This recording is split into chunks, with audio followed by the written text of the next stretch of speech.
My family went through a major crisis a few years ago. My 3 children fell ill with dengue all at the same time.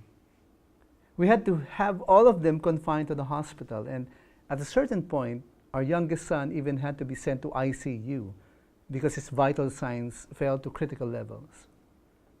Now, this happened at a time when none of them were covered by health insurance. So it was not just a health crisis for us, it was also a financial crisis. Our hospital bills piled up very quickly, and I didn't know how I could pay for all those bills. But I felt that God was with us through that whole ordeal. Many people offered help. We were able to raise enough money to cover all our expenses. After a week at the hospital, by God's grace, my children were released with a clean bill of health. Now, that was just one of the trials that I've been through in my life. There were many, many major challenges in the past when I was completely helpless.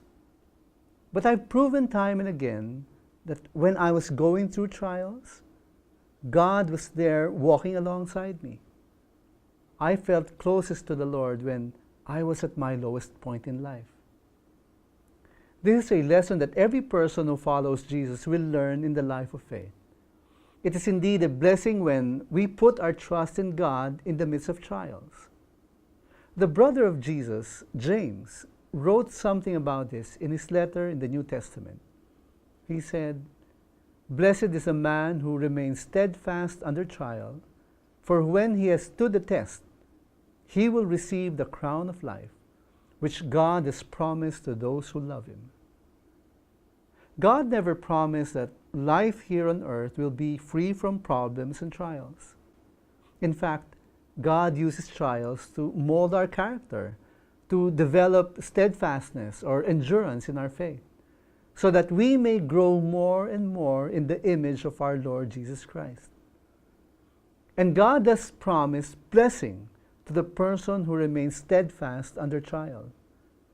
To be steadfast means to endure in times of trials. It means to hold one's ground, even against tremendous pressure to back down or to give up.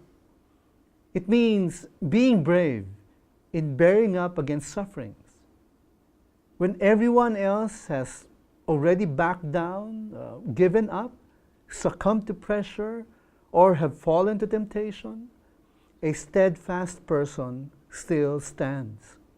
Nananatili siyang matatag, hindi natitinag sa paniniwalang nandyan lagi ang Diyos. How can one do this? First of all, God never leaves us all alone.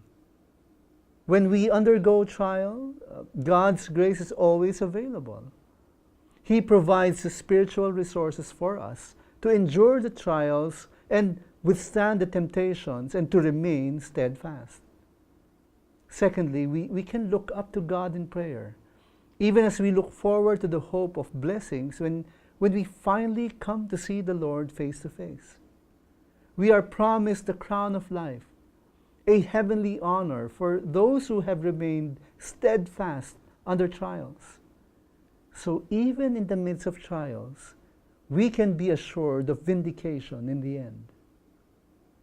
As we learn to trust God in the midst of trials, as we learn to endure and stand on our faith, and as God allows these trials to shape us and mold us into the image of our Lord Jesus, always keep in mind, faith matters too.